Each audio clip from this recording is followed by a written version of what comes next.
Bonjour et merci de nous retrouver pour une nouvelle semaine en compagnie de Paul. Cette semaine, nous allons passer en revue les slogans de Paul. Vous les avez certainement entendus. Tout Israël sera sauvé, tout est permis mais tout n'est pas profitable, il n'y a plus ni juif ni grec. On les cite souvent, mais que veulent-ils dire exactement? Pour nous le dire, je suis heureux de recevoir Rosine Dupont-Roch, qui enseigne à la faculté de théologie de l'Institut catholique de Paris et qui est une spécialiste de Paul. Bonjour. Bonjour. Alors, on va les passer en revue, ces slogans. On les a choisis. On va commencer par un qui vient de la première épître aux Corinthiens.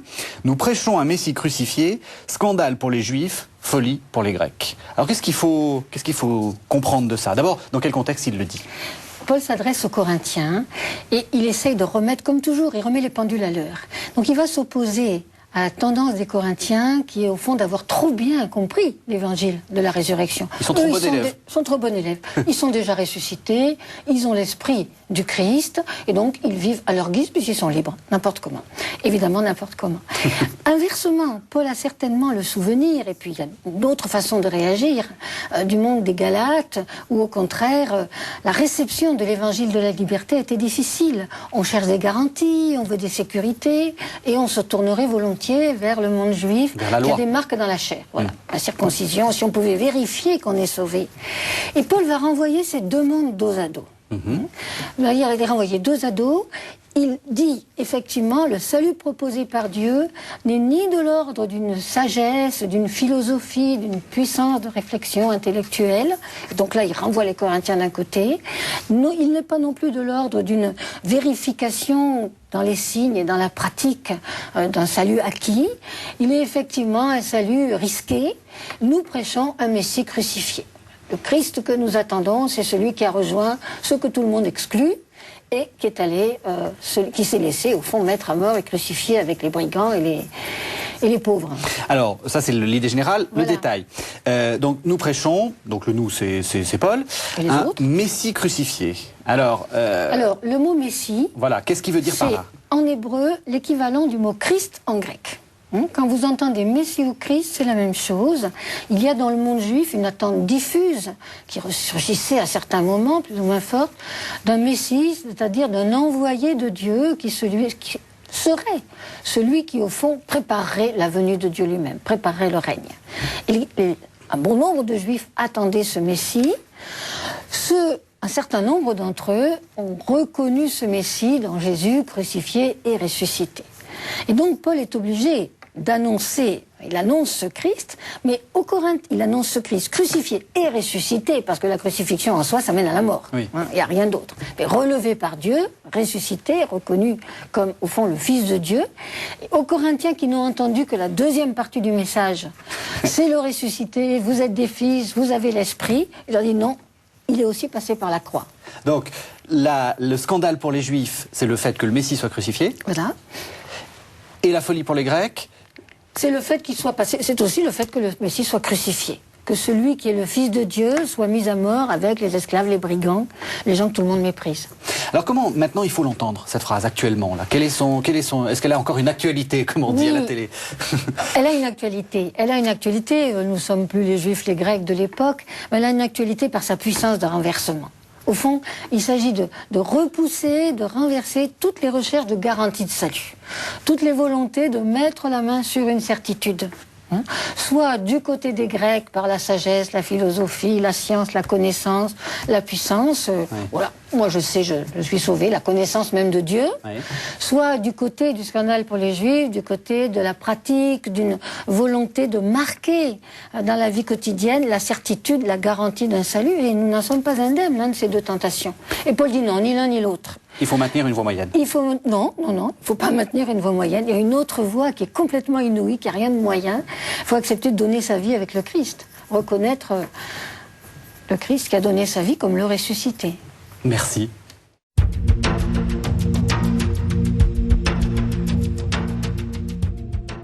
Alors on est toujours dans les slogans de Paul et je vais vous proposer, Rosine Dupont-Roch, un nouveau slogan. Et ainsi, tout Israël sera sauvé. C'est dans l'Épître aux Romains au chapitre 11. Paul conclut une belle envolée par « Et ainsi, tout Israël sera sauvé ». On dit souvent que Paul fait sortir le christianisme du judaïsme. Alors, comment le comprendre, ce slogan? C'est encore un slogan difficile et paradoxal. C'est pour ça qu'on l'a choisi. Oui, les chapitres 9, 10, 11 de la lettre aux Romains sont les plus difficiles des lettres pauliniennes. Paul est déchiré. Il est déchiré parce que lui, il est convaincu qu'il est dans la droite ligne du judaïsme en reconnaissant en Jésus le Christ. Crucifié, ressuscité, pour lui c'est ce qu'annonçaient les prophètes. Et il ne comprend pas pourquoi ses frères juifs, au moins en partie, n'arrivent pas à reconnaître en Jésus crucifié et ressuscité le Messie. Il ne comprend pas. En même temps, Paul reste convaincu que Dieu est fidèle, sinon il ne croirait plus en Dieu. Dieu est fidèle, or Dieu a choisi Israël, a fait alliance avec Israël. Israël est le bénéficiaire de la promesse de Dieu, et ce dont Paul est sûr... Oui, la loi n'est pas mauvaise. Dieu n'abandonnera pas Israël, la loi n'est pas mauvaise, même si pour lui elle n'est plus moyen de salut, c'est le Christ qui est moyen de salut. Ce dont il est certain, c'est qu'Israël sera sauvé. Mais il y a un paradoxe. Israël ne se convertit pas au Christ, qui est, au fond, celui qui donne le salut, et pourtant, tout Israël sera sauvé. Et Paul, dans ces chapitres, essaye de réduire le paradoxe, de le résoudre, et il n'y arrive pas. Et ce qui est bien, c'est qu'il le maintient. Il le maintient jusqu'au bout. Il le maintient jusqu'au bout, c'est-à-dire qu'il dit que même que les gens vont se convertir, ou il dit qu'il sera sauvé malgré leur inconversion? Ni en se convertissant, ni malgré. Il est certain, je crois que tout chez Paul part de la fidélité de Dieu. Fidélité de Dieu est le fidèle, c'est sa définition. Et les promesses de Dieu sont irrévocables. Or, le peuple envers qui Dieu s'est engagé, le peuple qui nous a fait connaître ce Dieu unique, le Dieu de Jésus-Christ, c'est le peuple juif. Et donc Dieu n'abandonnera pas son peuple. Paul ne voit pas comment, pour la partie du peuple qui, effectivement, n'a pas reconnu le Christ, mais il est sûr que tout Israël sera sauvé. Alors on va regarder maintenant un peu le détail. Comment est-ce qu'il faut comprendre ce « ainsi » ? Ce « ainsi », c'est quoi dans ce slogan? Qu'est-ce qu'il faut entendre? Dans ce slogan, le « ainsi » procède de ce qui précède, où Paul a essayé de résoudre le paradoxe en disant « mais au fond, le refus d'Israël est une bonne chose. C'est à cause du refus d'Israël que le Christ a pu être annoncé aux païens. Si Israël avait accueilli le Christ, on serait resté en monde juif, et l'Église serait juive, et ne se serait pas répandue de façon universelle. Donc pour lui, à un moment donné, il finit par dire, mais au fond, c'est une bonne chose dans le dessein de Dieu qui est le mystère. Pour lui, c'est le mystère. Non pas que c'est quelque chose de mystérieux, mais c'est un dessein de Dieu qui dépasse tout ce que nous pouvons imaginer. Ce refus d'Israël a un sens, et il a une place. Et nous en sommes les bénéficiaires. Et donc, une partie de son discours, c'est « faites pas les fiers ». Vous n'êtes que les bénéficiaires de la souffrance et de la difficulté d'Israël. Et Dieu peut bien renverser les choses. Et deuxième détail, tout Israël. Ce qu'il faut comprendre, c'est que tout Israël, ça inclut nous, chrétiens. Tout Israël, ça inclut d'abord, à son époque, les Juifs qui ont reconnu dans le Christ leur Messie et ceux qui ont refusé. Ça inclut tout cela. Au-delà, ça peut inclure aussi, finalement, toutes ces nations païennes, le monde entier, pour lequel, au fond, Israël est aussi un témoin. Et est-ce qu'on peut dire que l'Église est Israël, par adoption? Non, moi je me refuse à dire ça, parce que ça serait prendre la place d'Israël. Et cette façon de se substituer à Israël, l'Église l'a trop fait. Il y a eu trop de théologie de la substitution, qui sont des théologies fausses, mauvaises. Israël a sa place, et sa place première, incontournable, irrévocable dans le dessein de Dieu.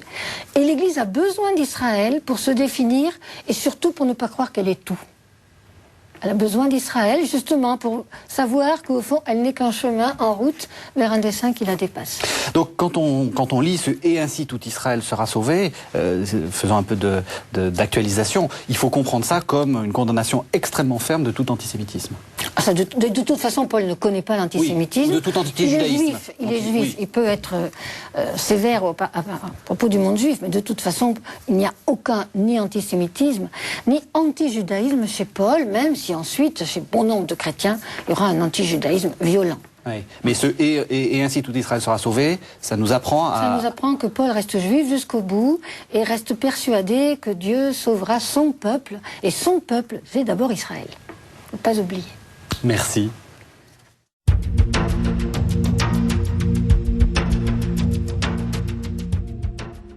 Alors, Roselyne Dupont-Roch, toute la semaine, nous sommes sur les slogans de Paul. Et là, je vous en propose un extrêmement connu. Nous tous qui avons été baptisés en Christ, c'est dans sa mort que nous avons été baptisés. Ça se trouve également dans l'Épître aux Romains, au chapitre 6. Alors ça, c'est lu très souvent, en particulier dans les baptêmes, évidemment. C'est pas très sympathique. Parce que baptisé dans sa mort, on aimerait bien être baptisé dans sa résurrection. Oui, d'abord on est baptisé dans l'eau, et ça Paul n'en parle pas, pour lui c'est acquis. Hein. Et en fait il essaye de donner le sens de ce baptême. Alors, vous dites, vous avez quand même un peu tronqué la phrase. Oui. Hein, nous sommes baptisés dans sa mort, afin, de même que Christ a été réveillé par la gloire de Dieu, nous aussi nous marchions dans la vie nouvelle. Hein, voilà, la finalité c'est quand même la résurrection. Voilà. Mais ça présente le baptême au fond comme une plongée dans le mystère pascal.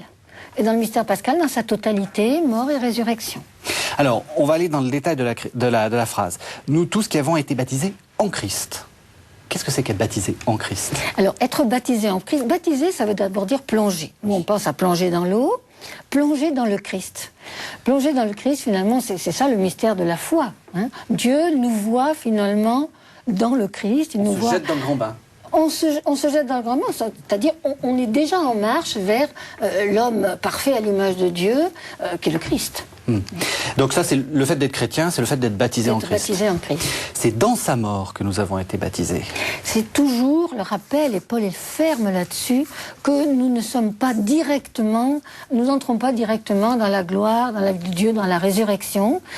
Il y a les obstacles du refus, du péché, de la lourdeur d'une humanité qui se divise et qui refuse au fond la réconciliation. Et c'est la mort du Christ qui permet de traverser ces obstacles. Il nous faut donc aussi passer par cette mort du Christ, mort à la haine, mort à la division, mort à tout ce qui nous attache à nous-mêmes.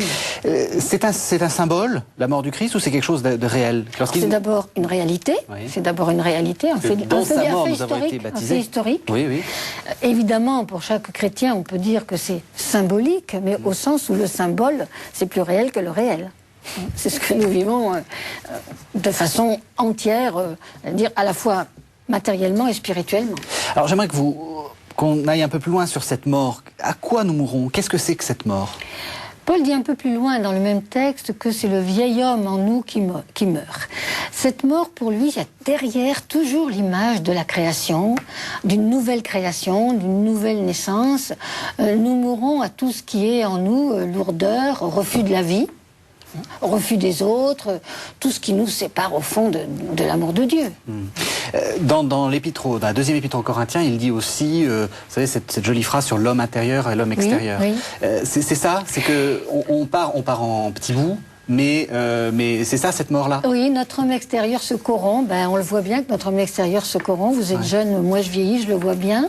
Mais alors pour Paul, en même temps, notre homme intérieur se renouvelle de jour en jour. C'est-à-dire que, au fond, le passage en Dieu se fait quotidiennement.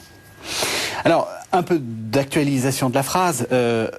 Comment faire passer ça aux gens qui veulent, qui se baptisent, qui se font baptiser? On est souvent dans c'est formidable, c'est un rite d'intégration, etc. Il y a quand même la contrepartie de la mort. Oui, c'est un rite d'entrée dans une église, mais c'est pas vraiment un rite d'intégration. Ou alors, si c'est un rite d'intégration, c'est un rite d'intégration dans la participation au chemin même du Christ. Et ce chemin passe? Et ce chemin, il passe quelque part par la mort vers la vie, sans arrêt. Nous passons à chaque instant de la mort vers la vie. Et ça, c'est bien à dire aussi. Alors, rappelez-nous la fin de la phrase, parce que ça aussi, c'est quelque chose qui est important de comprendre. C'est l'idée de la résurrection. Oui, tout à fait. C'est-à-dire que ce baptême, cette plongée dans la mort, conduit à la résurrection. Cette plongée dans la mort conduit à la résurrection, et là, toujours pareil chez Paul, parce que déjà nous croyons que Christ est ressuscité. Et qu'au fond, la force de la résurrection, c'est pas nous qui l'inaugurons, elle est déjà en marche. La nouvelle création, elle est déjà en marche. La marche vers Dieu, elle est déjà commencée, et le baptême nous fait entrer dedans. Oui, parce qu'on en a déjà parlé dans une émission précédente, oui. Paul est optimiste. Ce n'est pas un dolorisme, encore une fois. Paul est optimiste parce qu'il croit au projet créateur et au projet sauveur de Dieu. Merci beaucoup.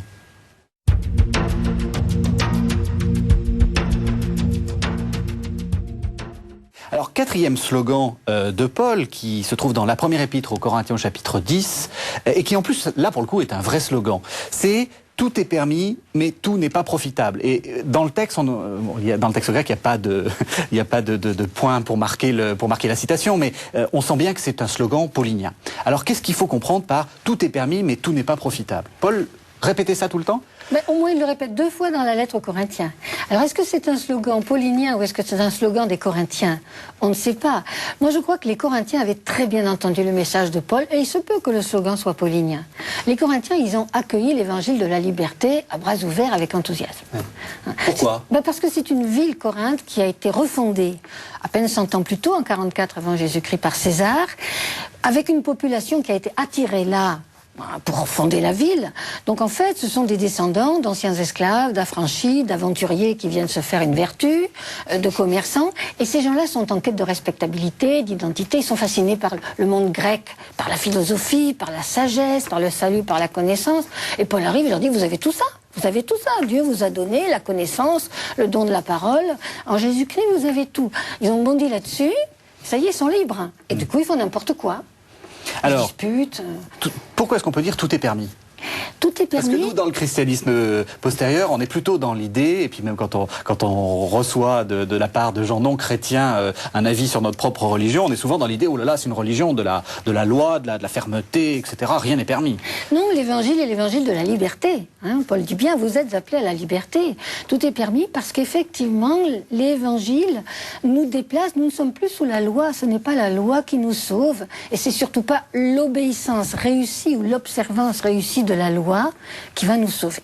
Ce qui nous sauve, c'est clair, c'est l'amour donné par Dieu et qui se répand. Et donc, à ce moment-là, vous êtes totalement libre parce qu'il n'y a plus la loi, il y a cet appel à vivre conformément au Christ, en se conformant au Christ.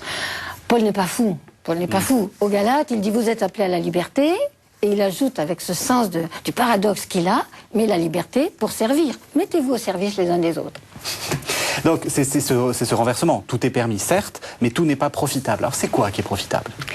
Ce qui est profitable... Comment on distingue? Oui, comment on distingue? Un peu de casuistique. Mais je ne sais pas si c'est de la casuistique. Effectivement, Paul envisage des cas dans la lettre aux Corinthiens où il voit bien qu'il y a des chrétiens libérés, il y a des chrétiens libérés qui vont manger à la table des idolâtres. Tout est bon, pourquoi pas? Il n'y a rien de mal là, c'est interdit par la loi, mais ils sont plus sous la loi. Et ça scandalise les autres. Et on voit bien que tout de suite, le souci de Paul, c'est de dire, oui, c'est vrai, vous êtes libre, mais vous êtes vraiment libre, et tout est bon, vous pouvez manger n'importe quoi. Il n'y a pas d'interdit alimentaire. Mais si ça scandalise le plus faible, celui qui n'est pas aussi libéré que vous, et si ça le scandalise au point de le faire douter de la foi, alors renoncez à manger quoi que ce soit. La priorité, c'est au fond le respect du frère, plus faible, moins assuré, moins libéré. C'est une règle d'or pour Paul? C'est une règle d'or. Et actuellement, vous pensez que cette phrase peut encore être utilisée? Eh bien, je crois qu'on aurait intérêt à l'utiliser. Au fond, la règle d'or, elle vient aussi du judaïsme. Aimez son prochain comme soi-même. Respectez l'autre comme soi-même. Et pour Paul, c'est le grand commandement. Ah oui, c'est très intéressant. Tout m'est permis, mais tout n'est pas profitable, ça n'est qu'une reformulation d'aimez-vous les uns les autres. C'est une reformulation corinthienne d'aimez-vous pour les Corinthiens, d'aimez-vous les uns les autres. Le danger, ça serait de faire une sorte de christianisme social, c'est-à-dire on fait ce qu'on veut dans son privé, mais pourvu que ça ne se voit pas. Non, ça s'élargit toujours au monde. Lorsque Paul développe le caractère relationnel nécessaire dans ses exhortations à la fin de chaque lettre, le caractère de ce qui doit se vivre dans la communauté chrétienne, vous avez toujours un élargissement. Il faut au contraire que ça se voie. Ça doit avoir une visibilité. C'est ça qui porte témoignage. Et ça concerne le monde entier. Mais dans le profitable, est-ce que je peux faire dans mon privé ce que je veux, pourvu que dans ma communauté, ça ne se voit pas? Non, votre privé est aussi au service de l'autre. Au fond, dans tout ce qu'on est le respect de l'autre. Parce qu'au fond, le don du Christ, c'est la vie ensemble, la réconciliation à l'intérieur de la communauté, mais des hommes entre eux. Le don de Dieu, c'est une humanité pleinement réconciliée. Donc vous voulez dire que je me construis pour les autres, chez Paul? On se construit pour et avec les autres. Et pas simplement une construction personnelle? Ah non, jamais. Jamais. Il n'y a pas d'individualisme. Pour Paul, le corps devient immédiatement ce corps qu'il valorise tant. Honorez Dieu dans votre corps, ça devient immédiatement le corps communautaire, le corps du Christ, qui au fond a vocation à s'élargir à la dimension de l'humanité. Merci beaucoup.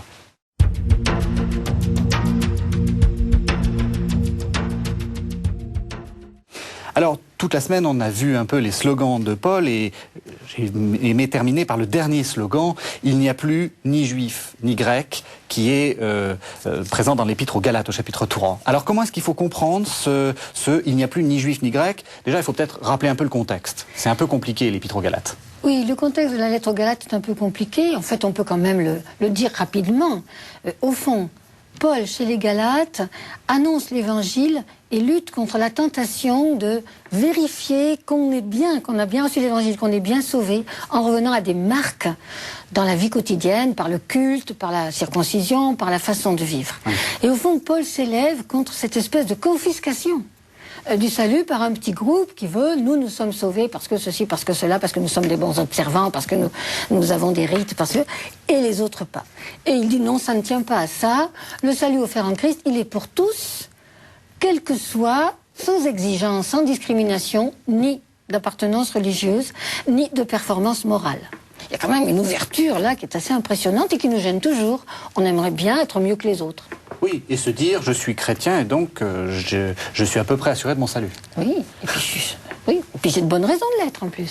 Alors, la phrase dit, il n'y a plus ni juif ni grec, donc ça on comprend, mais elle va un peu plus loin, parce qu'elle dit, il n'y a plus ni homme ni femme, et il n'y a plus ni esclave ni homme libre. Alors, ni esclave ni homme libre, on pourrait dire c'est sympathique, le christianisme, ni homme ni femme. Alors, il n'y a plus ni homme ni femme. Oui, on n'est pas dans une indifférenciation des sexes, certainement. On est, je pense, dans cette idée qu'il n'y a plus de discrimination possible devant Dieu. Voilà. En Christ, tous sont accueillis et acceptés sans que toutes les discriminations qui sont au fond, même anthropologiques et sociales, soient prises en compte.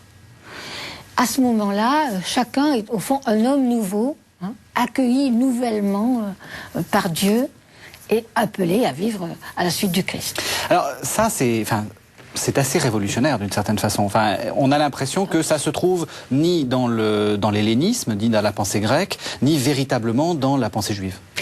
C'est révolutionnaire, en tout cas, c'est vraiment une nouveauté. Je vais peut-être après ça un peu nuancer ça. Oui. C'est vraiment une nouveauté, à tel point qu'un philosophe contemporain, qui se dit athée, qui est un philosophe contemporain très reconnu, a parlé à propos de Paul de la fondation de l'universalisme. C'est pas rien. C'est Alain Badiou. Voilà, Alain Badiou, Paul serait le premier à affirmer cette commune dignité de tous les êtres humains. Alors on peut peut-être nuancer.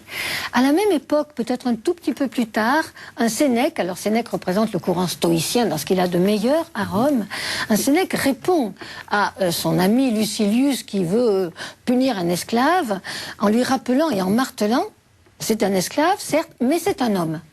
C'est un esclave, mais c'est un homme. Donc on voit apparaître aussi dans le courant stoïcien, mais très lentement, cette idée qu'il y a une dignité égale des êtres humains indépendamment des statuts sociaux ou religieux. La différence, c'est peut-être que c'est la suite de la phrase. Tout cela, c'est en Dieu ou en Christ. En Christ. La différence, c'est que Paul ne fonde pas cela sur une humanité commune, qui soit au fond commune par la raison. Alors les droits de l'homme, ils viendront plus tard. À l'époque, ils n'existent pas. Il le fonde au fond sur le projet même de Dieu, sur le fondement du projet créateur, qui est que tous soient réunis en Christ, et que l'humanité soit une en Christ. C'est-à-dire que c'est par le passage du Christ que je reconnais l'autre comme un frère. Oui. C'est par le passage du Christ, qui est au fond celui qui répond pleinement au projet de Dieu, que je peux reconnaître l'autre comme un frère et comme un égal. Cette égalité ne connaît pas de frontières chez Paul.